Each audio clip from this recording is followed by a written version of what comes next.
반갑습니다. 저는 한국에서 선교사 자녀사회를 하고 있는 이훈 선교사라고 합니다. MKMT 연결된 지 한 2년 정도 된 것 같네요, 벌써. 네, 그런데 아직 이 복음의 메시지에 대해서 제가 많이 준비되어 있는가 살펴봤을 때 아직 그러지 못하구나. 네, 이번 또 이 말씀을 준비해 보면서 또 다시 한번 저를 돌아보는 시기가 됐고요. 특별히 제가 십자가와 부활과 예수는 그리스도 16, 17, 18 강의를 제가 하겠다고 자원을 했는데 오늘 하나님께서 또 저에게 깨닫게 해주시고 또 제가 잘 증언할 수 있는 그런 시간이 됐으면 좋겠습니다. 먼저 우리 다 잘 아시지만 우리 십자가에 대한 부분들 함께 살펴봤으면 좋겠습니다. 다 아시다시피 우리 십자가는 로마와 유대 사회에서는 십자가는 저주, 또 실패, 수치의 상징이었던 것들을 저희들이 잘 익히 알고 있습니다. 로마 식민지 그 시대 속에서 로마인들에게는 아주 극악한 형벌이었기 때문에 로마 시민권을 가진 사람들한테는 적용하지 않았고 로마 식민지의 대상들한테 이 십자가 형벌을 주었던 걸 저희들이 알고 있습니다.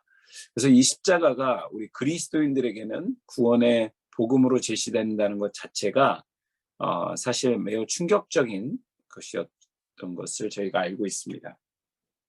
그래서 예수님께서 십자가를 지셨다는 것은 유대인들에게는 저주를 받았다라는 말인 것을 저희들이 알고 있습니다.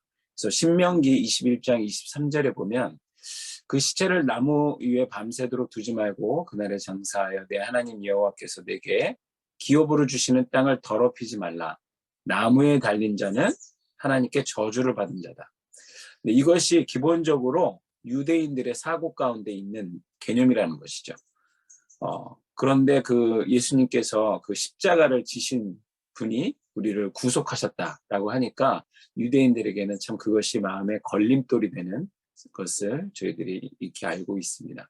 갈라디아서 3장 13절에 보면 그리스도께서 우리를 위하여 저주를 받은 바 되사 율법의 저주에서 우리를 속량하셨으니 기록된 바 나무에 달린 자는 다 저주 아래 있다.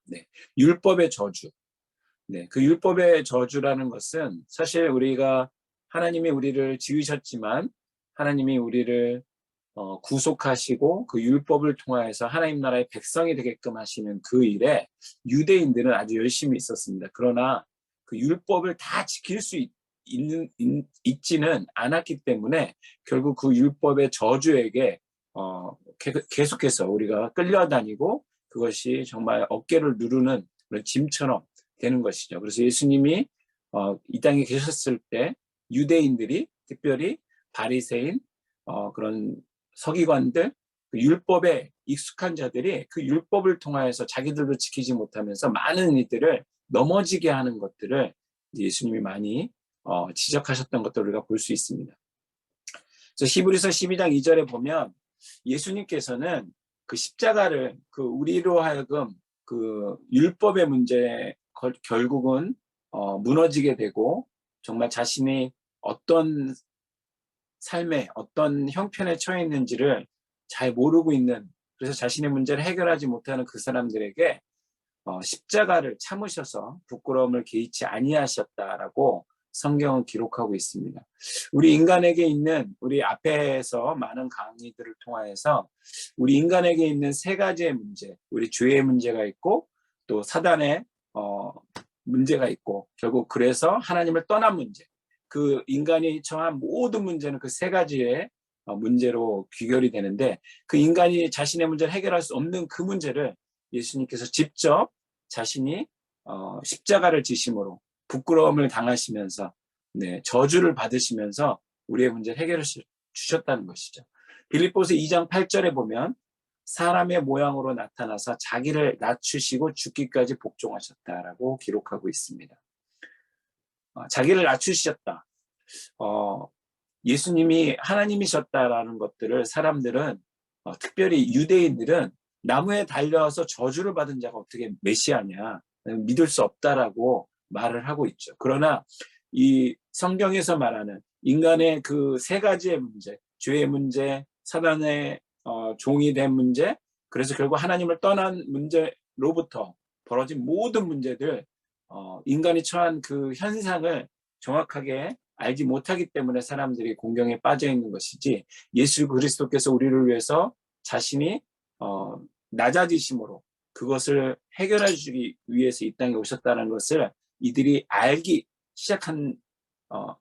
된다면 이 복음의 문제, 십자가의 문제가 다르게 접근된다는 것을 우리가 말을 할 수 있을 것 같습니다. 십자가의 신비는 공의로우신 하나님께서 그 공의를 지키시면서 죄인을 의롭게 하신 방법이라는 것입니다.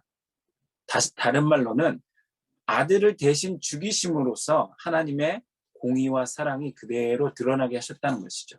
하나님은 사랑의 하나님이시지만 공의의 하나님이시기 때문에 하나님께서 이 모든 하나님의 형상으로 만드신 자연과 사람과 이 세상을 구원하기 위해서 하나님은 질서를 주셨다는 것이죠.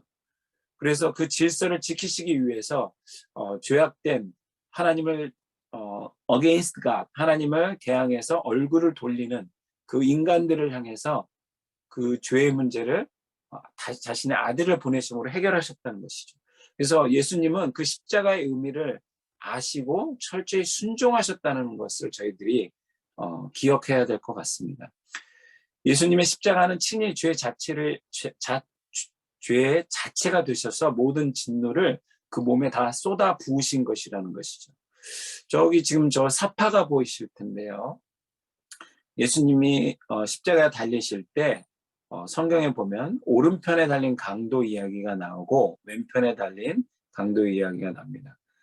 그 십자가에 달리는, 제가 서두에 말씀드렸다시피 십자가에 달릴 정도면 아주 흉악한 범죄를, 아니면 로마 제국을 대항한 그런 정도의 죄를 지은 죄인들을 달게 되는데요. 그런데 그때 예수님이 달리실 때 그 왼편 오른편에 달린 강도들도 동일하게 달리면서 예수님을 조롱했다라고 성경은 기록하고 있습니다. 그런데 예수님이 보이신 그 태도 때문에 오른편에 달렸던 강도가 왼편에 달린 강도가 계속 너가 만약에 메시아하면 우리를 다 같이 한번 구원해봐라 라고 조롱할 때 그 오른편에 달렸던 그 강도가 예수님이 보이신 태도를 보면서 그가 자신의 죄를 뉘우치고 이분은 죄가 없으신 분이구나 인정하기 시작하게 되었다는 것을 우리가 성경에서 보게 되었습니다. 그래서 예수님은 친히 우리의 자신의 몸을 십자가에 저주에 내어주시면서 이 십자가 상에서 죽는 그 순간까지도 인간을 구원하시는 그런 놀라운 일을 행하신 것이 성경에 기록되어 있는 것이 참 저는 아이러니하면서도 되게 우리에게 주시는 큰 메시지가 있다고 생각이 됩니다. 결국은 자신의 어떤 삶을 통하여서 죽음의 자리에서까지 인간을 구원하시는, 그리고 두 케이스에서 한 케이스는 그리스도를 부인함으로써 결국은 자신의 죄를 자기가 떠안으면서 형벌을 받게 되고, 또 한 케이스는 겸손하게 그리스도의 어떤 행하신, 예수 그리스도께서 행하신 것들을 받아들임으로써 그가 그리스도와 함께 낙원에 있게 된다는 약속을 받게 되는 그 모습을 우리가 볼 수 있다는 것이죠. 그래서 예수님의 십자가는 죄 자체가 되셔서 우리의 모든 그 하나님의 진노, 하나님은 공의의 하나님이시기도 하시기 때문에 우리를 사랑하시지만 공의의 하나님이시기 때문에 그 죄의 문제를 해결하지 않으면 우리를 구원하실 수가 없었죠. 그래서 그가 선택하신 카드가 자신의 독생자 아들 예수 그리스도를, 죄가 없으신 분을 대신 보내셔서 그 육체 가운데 그 모든 죄악을, 그 모든 인류의 죄를 받게 하시는, 다 그 징계를 쏟아부으시는 놀라운 은혜가 있었다는 것이죠. 이 메시지가, 오늘날의 이 메시지가 사람들에게 십자가의 메시지가 전달이 돼야 될 필요가 있는 것 같습니다. 그래서 우리의 죄를 위하여 십자가에 달려 돌아가셨다는 것이 이 21세기 현대 시대에 살아가는 사람들에게 전달이 되어야 될 텐데요. 특별히 이 시대는 죄를 인정하지 않는 시대죠. 그래서 그냥 자신의 어떤 삶의 아름다움, 내가 즐기기만 하면 되고 내가 당면한 문제들을 그냥 해결하면 되기만 한다는 그런 어떤 사고방식 가운데 있는 사람들에게 성경을 통해서 조목조목 우리의 죄의 문제를 해결하신 분이 어떤 의미가 있는지를 전달할 필요가 있는 것 같습니다. 고린도전서 15장 3절에 보면 성경대로 그리스도께서 우리의 죄를 위하여 죽으셨다라고 기록되어 있습니다. 로마서 4장 25절에 보면 예수는 우리가 범죄한 것 때문에 내어줌이 되었고 또한 우리를 의롭다 하시기 위하여 살아나셨다라고 기록된 것을 봅니다. 갈라디아서 1장 4절에 보면 하나님 곧 우리 아버지의 뜻을 따라 이 악한 세대에서 우리를 건지시려고 우리 죄를 대속하기 위하여 자기 몸을 주셨다라고 기록하고 있습니다. 제가 이번에 좀 코로나로 아프면서 격리 가운데 있으면서 시간을 좀 보내면서 유튜브를 하나 보게 된 것이 있는데요. 미국의 필라델피아라는 지역이 있고 거기에 켄싱턴시라는 시가 있습니다. 그런데 거기는 여러분 혹시 좀비라는 거 아십니까? 좀비? 네, 이렇게 막 귀신도 아니고 사람도 아니고 죽은 것도 아니고 살아있는 것도 아닌데 좀비처럼 걸어 다니면서 뭐 미국 영화나 게임 같은 데 보면 많이 나오죠. 그런데 저도 너무 깜짝 놀랐습니다. 실제로 그런 도시가 있고 마약에 찌드는 사람들이 미국의 전역에서 그 필라델피아라는 그 지역, 특별히 켄싱턴 시티라는 곳으로 몰려들어서 그냥 길거리에 백주 대낮 가운데 경찰도 다 있는데 경찰도 거의 막 포기했습니다. 포기. 그래서 마약에 찌들어서 그냥 좀비처럼 걸어 다니고 길바닥에 쓰러져 있고 마약을 완전히 삶이 포기된 정말 하나님의 형상이 깨어져서 정말 모든 인생의 포기와 많은 사람들이 정말 좀비, 그러니까 귀신처럼 막 살아가고 있는 그 모습이 실제로 지금 오늘날에 벌어지고 있고 그것을 KBS에서도 취재를 했던데 결국 그런 막 자신이 원하는 대로 그냥 그 죄악 가운데 죄의 문제, 사단에게 팔리기 때문에 그다음에 하나님으로 떠날 존재가 어떤 형태를 결국 맞아서 정말 하나님을 어게인스트하고 결국은 망해가는 그래서 죽을 수밖에 없는 존재를 여실히 보여주는 그 모습을 보게 되었습니다. 그래서 이런 부분들을 정말 우리가 전도해야 되고 우리가 섬겨야 될 대상들에게 나누면서 함께 이야기를 할 수 있을 것 같은데요. 이 악한 세대 그런데 그렇게 막 자신을 어떻게 하지도 못하는 그런데 계속해서 그 죄악을 선택해가는 그래서 정말 지옥 가운데 떨어질 수밖에 없는 그런 존재들임에도 불구하고 우리를 건지시려고 우리 죄를 대속하기 위하여 자기 몸을 주셨다라는 것이죠. 결국 그런 마약 가운데 섹스나 마약이나 또 환각 물질 우리나라에도 지금 한국에도 마약 청정국 지역이라고 불려졌었는데 아주 편만하게 또 다큐멘터리가 나왔는데 아주 우리나라에서도 쉽게 마약을 구한답니다. 그래서 랩하거나 그 홍대 그런 거리에서 있는 젊은이들이 아주 쉽게 마약을 접한대요. 그리고 연예인들, 그다음에 돈 많은 부잣집 자녀들이 그런 것들을 취함으로써 너무도 쉽게 지금 무너지는 그런 기사들이 많이 지금 나오고 있습니다. 그래서 이런 것들을 봤을 때 우리 이 악한 세대에서 우리를 건지시려고 그럼에도 불구하고 우리를 건지시려고 우리 죄를 대속하기 위하여 자기 몸을 주신 분이 하나님 예수 그리스도신데 고린도후서 5장 21절에 보면 하나님이 죄를 알지도 못하신 이를 우리를 대신하여 죄로 삼으셨다라고 말씀하고 있습니다. 그 안에서 하나님의 의가 되게 하려 하십니다. 우리가 구원받은 것은 우리가 무엇을 잘해서가 아니라 정말 전적으로 하나님의 은혜 가운데 예수 그리스도 죄가 없으신 분을 보내셔서 그 인간의 모든 죄를 그에게 몰빵해서 그 한 사람에게 정말 전가해서 우리의 문제를 해결하셨다는 것을 성경이 말하고 있다는 것이죠. 디모데후서 2장 6절에 보면 그가 모든 사람을 위하여 자기를 대속물로 주셨다라고 말씀하고 있습니다. 대속물은 무엇이냐? 랜섬, 대신해서 그 값을 지불했다는 것이죠. 하나님은 사랑의 하나님이시지만 공의의 하나님이시기 때문에 이 문제를 쉽게 넘어가실 수 없었습니다. 그래서 그 죄값을 대신해서 자기 아들에게 지우셨다는 것이죠. 우리는 너무 그 은혜로만 받는다라는 분이 부각되다 보니까 우리는 아무 일도 하지 않아도, 그래서 그냥 구원을 그냥 칩 그레이스라고 하죠. 값싼 은혜로 받은 것처럼 착각하고 있다는 것이죠. 예수 그리스도께서 자신의 목숨값으로 우리를 대신해서 속량하셨다는 것. 그 아까 제가 말씀드렸던 필라델피아의 그 켄싱턴주의 좀비처럼 걸어 다니고 실제 살아있는 것도 아니고 죽은 것도 아니고 정말 자신의 문제를 어떻게 해결하지 못하는 그 사람들에게 예수님이 자신의 것으로 정말 내어주시면서, 지금도 크리스찬 다른 모든 기관들은 다 포기하고 아무리 노력해도 답이 되지 않는데, 거기에 기독교 목사님을 중심으로 그 마약 재활센터를 하면서 그들을 구원해내는 사역이 있더라고요. 오직 거기만 이 땅 그 지역에 이 교회가 존재해야 된다라고 사람들이 뭐 시장부터 다 증언하고 있더라고요.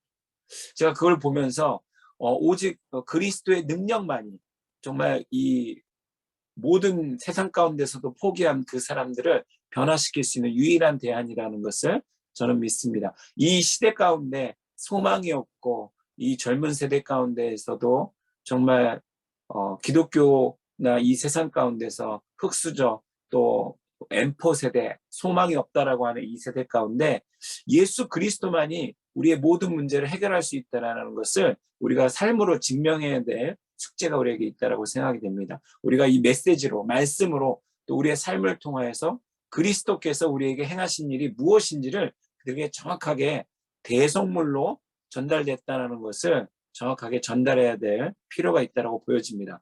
베드로전서 2장 24절에 그가 친히 나무에 달려 우리의 그 몸으로 우리 죄를 담당하셨다라고 성경은 말씀하고 있습니다. 이는 우리로 죄에 대하여 죽고 의에 대하여 살게 하려 하심이라. 그가 채찍에 맞음으로 너희는 나음을 얻었다.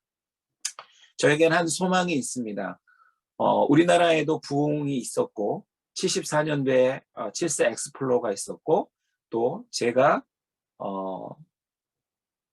대학생 때 김일성 씨가 살아있을 때 우리나라에 막 전쟁이 일어난다고 해서 여의도 광장에서 무릎 꿇고 기도했던 적이 있습니다. 비가 왔었는데요.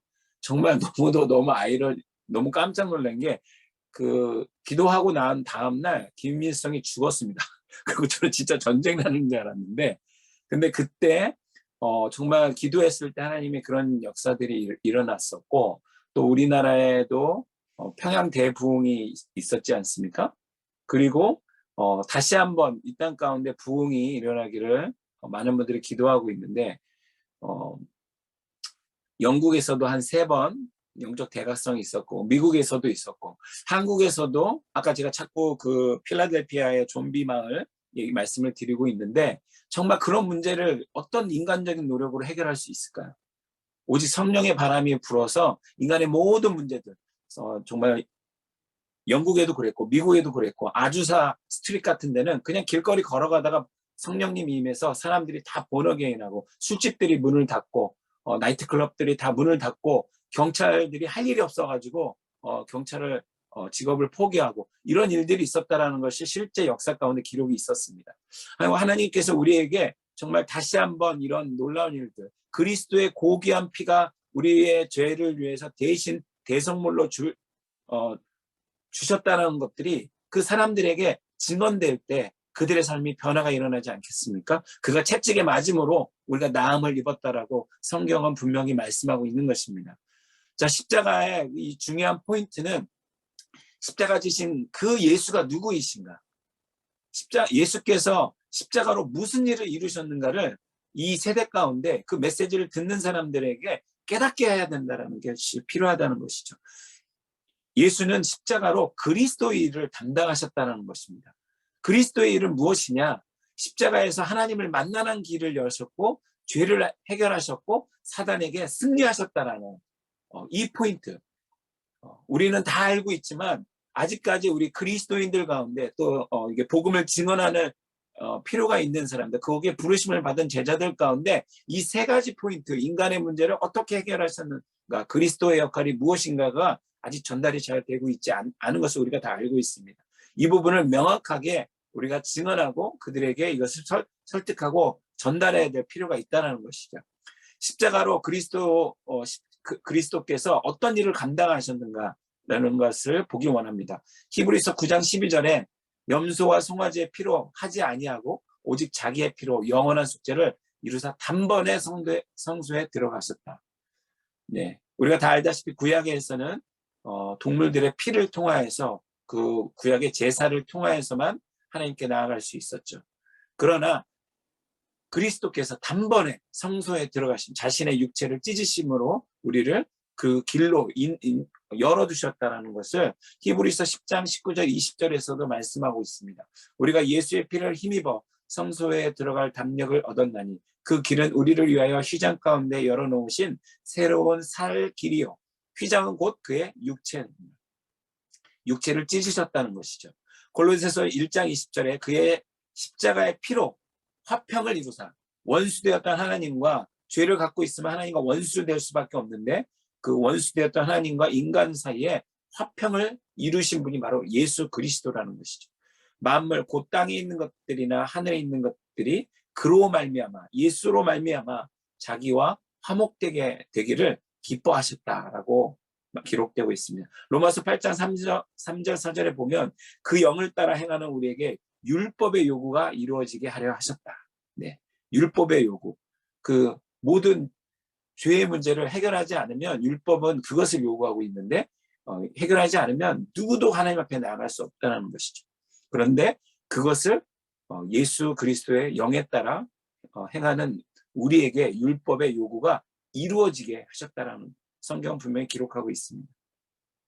사도행전 2장 36절에 이 예수를 하나님이 주와 그리스도가 되게 하셨다라고 분명히 기록하고 있고요. 십자가에 못 박고 하나님이 죽은 자 가운데서 살리신 사도행전 4장 10절에 보면 십자가에 못을 박고 하나님이 죽은 자 가운데서 다시 살리셨다라고 분명히 기록하고 있습니다.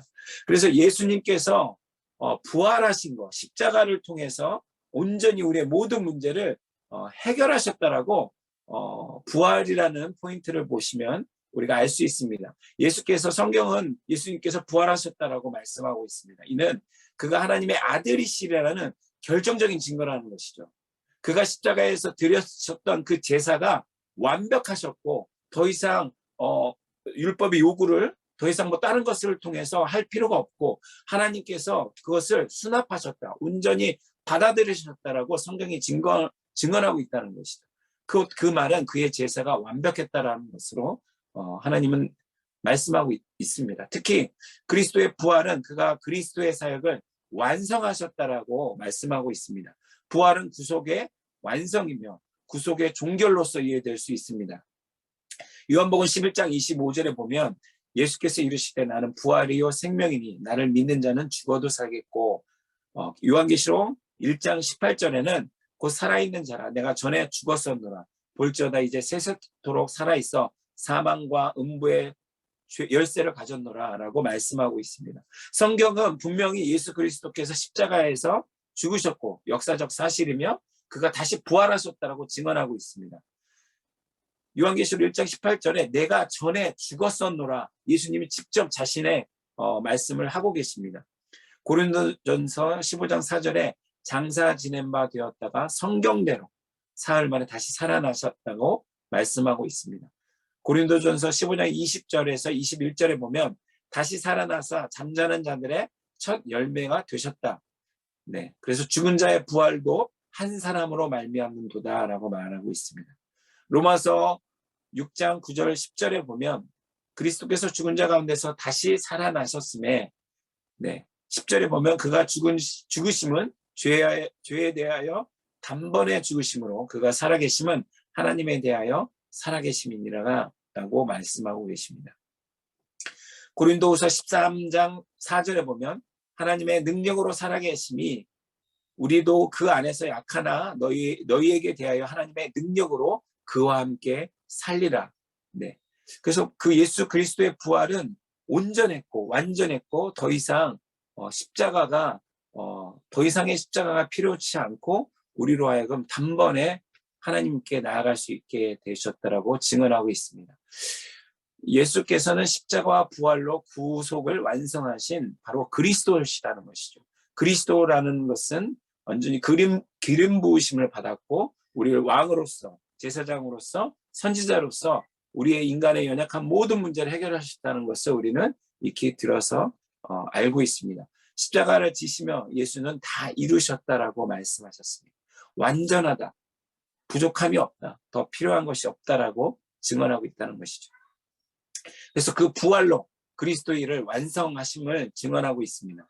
사도행전 17장 3절에 보면 뜻을 풀어 그리스도가 해를 받고 죽은 자 가운데서 다시 살아나야 할 것을 증언하고 이르되 내가 너에게 전하는 이 예수가 곧 그리스도라라고 말씀하고 계십니다. 히브리서 13장 2절에 보면 우리 주 예수를 영원하신 언약의 피로 죽은 자 가운데서 이끌어내신 평강의 하나님을 말씀하고 계십니다. 히브리서 2장 14절에 죽음을 통하여 죽음의 세력을 잡은 자 곧 마귀를 멸하고 계시다라고 말씀하고 계십니다. 로마서 1장 4절에 보면 성결의 영으로는 죽은 자 가운데에서 부활하사 능력으로 하나님의 아들로 선포되셨다라고 말씀하고 계십니다. 히브리서 7장 16장 17절에 오직 불멸의 성령의 능력을 따라 되었으니 증언하기를 내가 영원히 멜기세덱의 반차를 따르는 제사장이 되게 하셨다. 그래서 왕으로서, 제사장으로서, 또 선지자로서의 우리를 이끌어주고 계신데 그리스도께서 다시 살아나신 일이 없으면 너희의 믿음도 헛되고 너희가 여전히 죄 가운데 있다라고 성경은 분명히 말씀하면서 그리스도의 일을 완성하셨다라고 증언하고 있습니다. 그래서 예수님의 부활은 우리에게 많은 축복을 주고 계시죠. 우리에게 중생을 보장하셨고 승리, 의롭게 됨을 보장하셨고 완전한 부활의 육신을 받게 될 것이라는 것을 보장해 주고 계십니다. 십자가의 부활은 기독교의 핵심 진리고 역사적 사실인 것을 이 성경 말씀을 통해서 우리가 확인해 볼 수 있는데요. 사도행전 17장 31절에 모든 사람에게 믿을 만한 증거를 주셨다라고 말씀하고 계시고 로마서 4장 25절에 예수는 우리가 범죄한 것 때문에 내어줌이 되고 또한 우리를 의롭다 하시기 위하여 나셨음을 증언하고 있습니다. 로마서 5장 9절에 10절에 하나님과 화목되게 하셨고 화목하게 된 자로서 더욱 그의 살아나심으로 말미암아 구원을 받을 것입니다. 로마서 8장 11절에 너희 안에 거하시는 그의 영으로 말미암아 너희 죽을 몸도 살리셨다라고 하나님이 약속하시고 계십니다. 고린도후서 4장 13절에 예수와 함께 우리도 다시 살리사 너희와 함께 그 앞에 서게 하실 줄을 아노라. 네, 많은 사도들이 사도 바울도 이렇게 증언하고 있습니다. 우리와 함께 예수와 함께 우리도 다시 살리셔서 우리와 함께 그 앞에 서게 하신다. 정말 영광스러운 말씀입니다. 하나님 앞에 우리가 언젠가 다시 서게 해주신다라고 약속하고 계시고요. 너희가 세례로 그리스도와 함께 장사되고 또 죽은 자 가운데서 그를 일으키신 하나님의 역사를 믿음으로 말미암아 우리 안에서 함께 일으키심을 받았는 거예요. 우리가 세례를 받은 것은 하나님과 그리스도 안에 십자가에서 온전히 죽고 부활을 다시 맛볼 수 있는 게 세워짐을 일으키심을 받는다라고 그 메타포가 세례 안에 침례 안에 우리가 있는 것을 보게 됩니다. 우리는 다 세례를 받았고 그 믿음의 세례를 통해서 그리스도께서 나의 전부이시고 나는 그 십자가를 경험했고 온전히 그 십자가상에서 우리의 정과 육과 영혼 모든 것을 해결받았고 다시 부활로 일으키심을 받았다라고 우리는 믿고 있는 사람들입니다. 자, 그랬다면 정말 이 약속의 말씀 그 안에서 함께 일으키심을 받은 것도 우리가 믿어야 된다는 것이죠. 십자가와 부활이 기독교의 가장 중요한 기본 진리인데 이것이 정말 특별히 부활이라는 부분이 우리에게 많이 믿음 가운데 받아들여지지 못하고 있는 시대를 우리가 살고 있는 것 같습니다. 한국 기독교는 유독 십자가에 강조되어 있는데요. 부활, 우리 성만찬을 할 때 정말 그 예수 그리스도의 죽으심을 간절히 사모함으로 그것을 감사함으로 우리가 떡을 받습니다. 그러나 초대교인들은 성만찬을 할 때 정말 그것이 셀레브레이션하고 하나님이 내가 그 포도주를 받을 때 정말 어떤 의미가 있었냐면 다시 우리가 하나님 앞에 갔을 때 정말 주의 나라에서 함께 주님과 함께 뱅퀴 그 축제를 연다라는 그 개념이 더 많이 있었다라고 기록되어 있습니다. 초대교인들은. 그래서 우리가 정말 성만찬을 할 때마다 우리는 다시 이미 살아갈 수 있는 존재. 그래서 죽음이 와도 그것을 얼마든지 받아들일 수 있는 기쁨의 존재들이었다는 것이죠. 그것이 지금 이 기독교인들한테 퇴색이 되다 보니까 우리가 그리스도께서 우리의 모든 문제를 해결해 주셨는데 더 이상 우리가 십자가와 부활을 통하여서 정말 죄 가운데 지면서 살아가는 것이 아니라 그리스도께서 그 십자가와 부활로 다 이미 이루어 주셨다. 다 해결해 주셨다. 이것에 대한 믿음이 약하게 되었다는 것이죠. 이 믿음을 회복해야 될 줄 믿습니다. 우리 안에서 함께 일으키심을 받았다. 그것은 곧 십자가와 부활로 우리의 모든 문제가 그리스도 안에서 모두 다 해결됐다는 것을 믿는 믿음이 우리에게 있어야 된다는 것이죠. 그 믿음이 있을 때 돌파가 있을 수 있다는 것이죠. 자, 베드로전서 1장 3절에 거듭나게 하사 산 소망이 우리에게 있게 하셨다는 거예요. 소망. 우리는 이미 세례를 받을 때 그리스도께서 우리를 위해서 다 모든 문제를 해결하셨다는 그 믿음의 기초에서 세례를 받을 때 산 소망함으로 이 땅을 살아가고 있다는 것입니다. 그래서 너희의 믿음과 소망이 하나님께 있게 하셨느니라. 이 소망이 우리에게 있기를 소망합니다. 자, 예수가 그리스도라는 이 한 문장이 의미하는 바가 무엇인지 깨닫기 위해서 십자가와 부활, 지금까지 18강까지 우리가 강의해 온 것을 우리는 알고 있습니다. 자, 그리스도는 인간의 모든 문제의 근원인 본질적인 문제를 해결하시는 바로 기름 부음 받은 자라는 것을 우리가 기억해야 될 것입니다.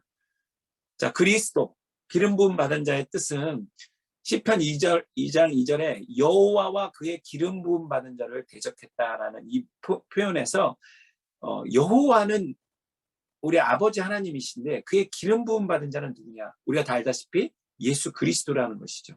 시편 45편 7절에 보면 하나님이 즐거움의 기름을 왕에게 부어 왕의 동료보다 뛰어나게 하셨다라고 기록하고 있습니다. 여기서 말하는 그 왕은 정말 하나님의 즐거움의 기름을 받았고 다른 왕의 동료보다 뛰어나다. 그래서 왕 중의 왕이라는 예수 그리스도를 우리가 표현할 때 왕 중의 왕이라는 표현을 많이 쓰고 있는데요. 이사야서 61장 1절에 보면 내게 기름을 부으사 가난한 자에게 아름다운 소식을 전하게 하려 하십니다. 예수님이 처음 사역을 시작하실 때 유대 회당에서 두루마리 말씀을 받아서 처음 펴서 읽었던 본문이 바로 이 본문이죠. 그것은 무엇입니까? 예수 그리스도께서 내가 바로 기름 부음 받은 그리스도라고 선포하고 계신 거죠. 다니엘서 9장 24절에 보면 또 지극히 거룩한 이가 기름 부음을 받으리라. 예수님이 태어나기 전에 수백 년 전에 이렇게 다니엘서에 예언의 말씀이 있습니다. 그래서 곧 지극히 거룩한 이가 기름 부음을 받게 된다. 예수님이 바로 그 기름 부음을 받는 그라고 성경은 증언하고 있습니다. 그래서 성경은 예수님께서 참 왕으로서, 참 제사장으로서, 참 선지자로서 그리스도라는 역할을 감당하고 했다라고 기록하고 있다는 것이죠. 그래서 우리를 사단으로부터, 죄로부터, 하나님과 단절된 상태로부터 해방시켜 주시는 분이 바로 우리 인생의 모든 문제를 해결하시는 분이라는 뜻이라는 것입니다. 이것이 바로 그리스도, 예수가 바로 그리스도라는 의미라는 것이죠. 사무엘상 2장 10절에 보면 자기 왕에게 힘을 주시며 자기의 기름 부음을 받은 자의 뿔을 높이신다라고 하나님께서 말씀하고 계십니다. 다니엘서 9장 25절에도 보면 곧 왕이 일어나기까지 이런 기간이 필요하다라고 이렇게 기록되고 있는데 왕이 일어난다. 그래서 성경은 그 왕이 일어나셨다. 그래서 우리 사단의 권세에 굴복되어 있는 그 모든 세력들을 어떤 한 왕이 일어나서 우리의 모든 문제를 해결하셨다. 그가 바로 예수다라고 설명하고 있다는 것이죠. 예레미야 17장 11절에 그 제단에 뿌려 너희의 생명을 위하여 속죄하기. 이 본문 말씀은 무엇입니까? 제사장의 역할을 지금 말씀하고 있다는 것이죠. 그리고 다니엘서 9장 26절에서도 이래 후에 기름 부음 받은 자가 끊어져 없어질 것이며 장차 한 왕이 백성이 와서 그 성읍과 성소를 무너뜨리려니와 그 마지막은 홍수에 휩쓸림 같을 것이며 또 끝까지 전쟁이 있으리니 황폐될 것이 작정되었느니라. 이 부분은 또 이제 왕으로서의 역할을 또 말씀하고 있는데요. 신명기 18장 15절에 나와 같은 선지자 하나를 일으키신다는 그 모세의 예언이 있죠. 그래서 나와 같은 선지자, 수백 년이 지난 이후에 그 선지자는 곧 예수 그리스도, 예수님을 증언하고 있습니다. 그리고 이사야서 7장 14절에도 그의 이름을 임마누엘이라 하리라라고 얘기하고 있고, 호세아 13장 14절에 스올의 권세에서 속량하여 사망에서 구속하리니, 자, 우리를 그런 스올의 권세, 사단의 권세, 또 우리를 정말 그 죄의 문제가 들어와서 결국 하나님으로부터 멀어졌기 때문에 사망, 죽을 수밖에 없는데 그것에서 구속하게 되는 존재라는 것을 증언하고 있는 거죠. 그리고 이사야서 9장 6절 7절에 보면 그의 어깨에는 정사를 메었고 기묘자라 모사라 전능하신 하나님이라 영존하신 아버지라 평강의 왕이라 다윗의 왕자와 그의 나라에 군림하여 그 나라를 굳게 세우고 지금 이후로 영원히 정의와 공의로 그것을 보존하실 것이라. 이런 분이 우리가 믿는 기름 부음 받은 예수 그리스도시라는 것이죠. 그래서 인간의 모든 문제를 해결하시는 자가 바로 왕으로서, 제사장으로서, 선지자로서의 그 모든 역할을 감당하신 분이 예수 그리스도라고 증언하고 있습니다. 시편 23편 1절, 우리가 다 아는 말씀인데, 여호와는 나의 목자시니 그러므로 우리의 모든 문제를 해결하셨기 때문에 내게 부족함이 없다라고 해석할 수 있습니다. 요한복음 4장 25절에도 그가 오시면 모든 것을 우리에게 알려주실 것이다. 우리 인간의 모든 문제는 미래에 대한 불안함, 지금 이 코로나 시대에도 엔데믹이 과연 올 것인가, 어떻게 될 것인가, 식량의 문제, 또 아직 남은 과업의 문제, 우리 사역자들한테는 그런 염려, 또 걱정 내지 불안함이 있지 않습니까? 앞으로 우리에게 남겨진 과업을 어떻게 성취해야 될 것인가. 그러나 그가 오시면 모든 것을 우리에게 알려주신다라고 말씀하시면서 우리의 모든 걱정, 문제들을 주님이 어떻게 우리를 이끌어 가시는지에 대한 증언을 하고 있습니다.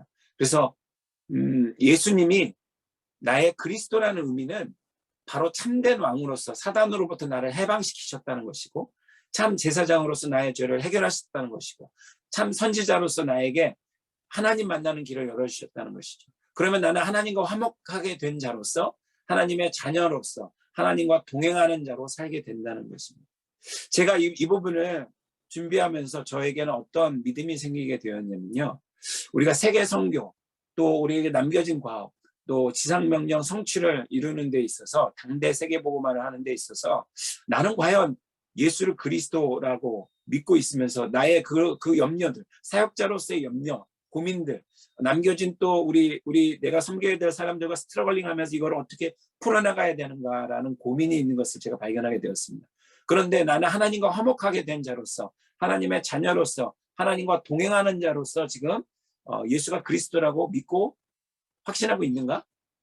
이 질문 앞에 제가 다시 한번 또 서보게 되었습니다. 그래서 히브리서 2장 14절에 죽음의 세력을 잡은 자 마귀를 멸하시기 위해서 예수님이 오셨다고 했는데, 또 마귀의 일을 요한일서 3장 8절에 보면 멸하시기 위해서 이 땅에 오셨다고 분명히 기록되고 있는데, 내 마음속에 예수님이 왕으로서 지금 이렇게 좌정하고 계신가? 내가 그것을 신뢰하고 있는가? 나의 문제를 내가 무엇을 선택하고 나아가야 되는가? 그 고민 앞에 선지자로서 예수 그리스도께서 내 삶 가운데 인정해드리고 있는가? 그리고 제사장의 문제로서 나의 모든 것들을 해결하신 그런 존재로서 예수 그리스도를 믿고 있는가라고 이 본문들이 저에게 새롭게 다가오게 되었습니다. 히브리서 9장 12절에 자기의 피로 영원한 속죄를 이루사 단번에 성소에 들어가셨다. 예수님의 피는 단 한 번인데 즉시 그리고 온전하게 모든 것을 이루어 주신 것을 저는 믿고 있습니다. 그 믿음이 있기 때문에 정말 하나님 앞에 소망함이 있죠. 그리고 마가복음 10장 45절에 자기 목숨을 많은 사람의 대속물로, 저뿐만 아니라 이 오고 오는 이 모든 세대, 지금 선교지에 있고 앞으로 태어날 모든 세대를 위해서 예수님이 십자가를 지셨고 대속물로 주셨다라는 것을 우리가 믿을 때, 이 믿음에 우리가 다 기초하고 있지 않습니까? 자, 히브리서 10장 19절 20절에 우리를 위하여 휘장 가운데 열어놓으신 새로운 살 길이요, 곧 휘장은 곧 그의 육체다. 그리고 내가 요한복음 14장 6절에 내가 곧 길이요 진리요 생명이니 나로 말미암지 않고는 아버지께로 올 자가 없다. 이 말씀을 지금 이 순간에도 나에게도 또 우리 당대 세계복음화를 외치는 우리에게도 동일한 고백이고 믿음이죠. 이 믿음이 있을 때 메시지를 선포해서 그들에게 하나님께로 돌아오게 할 수, 내가 믿지 않는데 그 메시지가 그들에게 전달되지 않지 않겠습니까? 또 마가복음 8장 29절에 너희는 나를 누구라 하느냐. 지금 이 질문은 우리에게도 동일하게 또 물어보시는 질문인 것 같습니다. 너희는 나를 누구라 하느냐. 이 세 가지, 그리스도라고 믿고 있느냐, 이 믿음의 기초에서 우리가 다시 한번 믿음을 선포하고 있는지, 증언하고 있는지 또 살펴볼 필요가 있는 것 같습니다. 로마서 5장 17절에 한 분 예수 그리스도를 통하여 생명 안에서 왕노릇 하리로다. 우리와 다 하나님의 파트너가 되게 해주셨다는 것. 왕처럼 권세 있게 선포하고 있는가? 저도 이것이 회복돼야 될 것 같습니다. 메시지를 할 때마다 주눅 들어있고, 내가 이렇게 한다고 해서 젊은이들이 과연 이걸 들을까? MK들이 들을까? 늘 이 마음 가운데 제가 이렇게 시험 가운데 있더라고요. 그러나 주님이 우리를 왕처럼 같이 통치하게 하신다라고 말씀하고 있는데 그 권세를 회복해야 될 필요가 우리에게 있는 것 같습니다. 로마서 8장 1절 2절에 그러므로 이제 그리스도 예수 안에 있는 자에게는 결코 정죄함이 없다. 네. 주님도 저를 정죄하지 않는데 제가 저를 정죄할 필요가 없구나. 이 믿음 가운데 제가 쓰기를 원하고요. 2절에 보니까 이는 그리스도 예수 안에 있는 생명의 성령의 법이 죄와 사망의 법에서 너를 해방했다라고 말씀하고 있습니다. 생명의 성령의 법이 오늘 저를 주장하여 주셔서 죄와 사망 가운데 있는 사람들의 마음 가운데 말씀으로 해방시키는 그리스도가 그들의 삶에 그리스도가 되게끔 하는 왕으로서 제사장으로서 선지자로서의 그런 분이 예수 그리스도라고 선포함으로써 그들을 사단으로부터 죄로부터 하나님으로 떠난 문제를 해결해 줄 수 있는 그런 사역자가 되었으면 좋겠습니다. 하나님의 영은 우리 안에 우리와 함께 영원토록 함께 하신다. 그렇다면 우리에게 그 어떤 것도 문제가 되지 않는다. 제가 이 믿음 가운데 서기를 원합니다. 그래서 내 모든 과거를 끝내셨고 지금 나와 동행하시며 우리의 미래는 영원한 하나님 나라에 있다라는 이 기쁨, 이 믿음, 이 실상. 그래서 모든 것이 끝났다라는 말이 저에게도 실제가 되었으면 좋겠습니다. 예수가 그리스도라는 문장은 이 모든 것을 포함하는 말이라는 것이죠. 에베소 2장 5, 6절에서 허물로 죽은 우리를 그리스도와 함께 살리셨고 너희는 은혜로 구원을 받은 것이라 또 함께 일으키사 그리스도 예수 안에서 함께 하늘에 앉히시니 우리가 지금 이 땅 가운데 있지만 하늘에 앉히셨다라고 하나님 말씀하고 계십니다. 하늘의 권세가 우리에게 주어졌고 함께 예수님의 파트너로서 하나님의 파트너로서 남아있는 과업들을 우리에게 성취하게끔 우리를 부르셨다는 것이죠.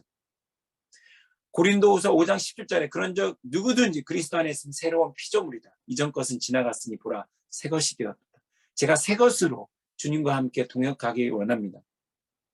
에베소서 1장 3절에 12절에 보니까 그리스도 안에서 하늘에 속한 모든 신령한 복을 우리에게 이미 주셨다고 합니다. 창세전에 그리스도 안에서 우리를 택하셨다라고 하나님 말씀하고 계십니다. 5절에 그 기쁘신 뜻대로 우리를 예정하셨다.